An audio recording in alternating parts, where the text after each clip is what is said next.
Ladies and gentlemen, നിങ്ങൾക്ക് എല്ലാവർക്കും അറിയാവുന്ന പോലെ ചാർജർ ഇനി പെട്ടിയിനകത്ത് വരൂലടേ. ഇനിയിപ്പോൾ ചൈനീസ് ഫോണുകളായ Vivo, Oppo, OnePlus, Xiaomi തുടങ്ങിയവരൊക്കെയാണ് ഇപ്പോൾ ചാർജർ പെട്ടി വെക്കുന്നത്. അത് മിക്കവാറും അടുത്ത വർഷത്തോടെ അത് മാറ്റും. അപ്പോൾ എനിക്ക് പറയാനുള്ളത്, അങ്ങനെയൊക്കെ വരുന്ന സമയത്ത് നിങ്ങളിപ്പോൾ ഐഫോണ്, ഗൂഗിളിൻ്റെ ഫോണ്, അങ്ങനത്തെ ഒക്കെ ഫോണുകളാണ് യൂസ് ചെയ്യുന്നതെങ്കിൽ നിങ്ങൾക്ക് ചാർജർ വേണം. അങ്ങനത്തെ ഉള്ളവർക്ക് മേടിക്കാൻ പറ്റിയ സാധനമാണ് CMF by Nothingൻ്റെ ഈ ഒരു ചാർജർ, ഗ്യാൻ ചാർജർ. ഇത് 65 വാട്ടാണ്. ഇതിൻ്റെ 100 വാട്ടും ഉണ്ട്.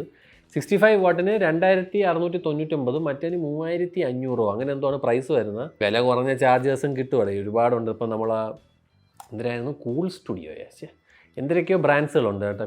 യുഗ്രീൻ ഉണ്ട്, ആങ്കർ ഉണ്ട്. ഇതൊക്കെ അത്യാവശ്യം നല്ലതാണ്. ഇതും നല്ലതാണ്. സോ ഞാൻ ഏതെങ്കിലും നല്ല കുറച്ച് ചാർജേഴ്സ് കിട്ടുകയാണെങ്കിൽ ഞാൻ താഴെ എൻ്റെ പ്രോഡക്റ്റിൽ ലിങ്ക് ചെയ്തേക്കാം ഗൈസ്. ആ വഴി നിങ്ങൾക്ക് പോയി മേടിക്കാം. എന്തിനാണെങ്കിലും എല്ലാവരും ചാർജറൊക്കെ മേടിച്ച് വെക്കാൻ നോക്കി, ഇല്ലെങ്കിൽ ഉള്ള ചാർജറിനെ സൂക്ഷിച്ച് വെക്കാൻ നോക്കി എന്നാണ് എനിക്ക് പറയാനുള്ളത്. നെക്സ്റ്റ് ഇയർ ഓൺവേർഡ്സ് എനിക്ക് അങ്ങനെയാണ് തോന്നുന്നത്. എന്തിനാണെങ്കിലും പറഞ്ഞതേ ഉള്ളൂ. പോണ കേട്ടോ. ബൈ.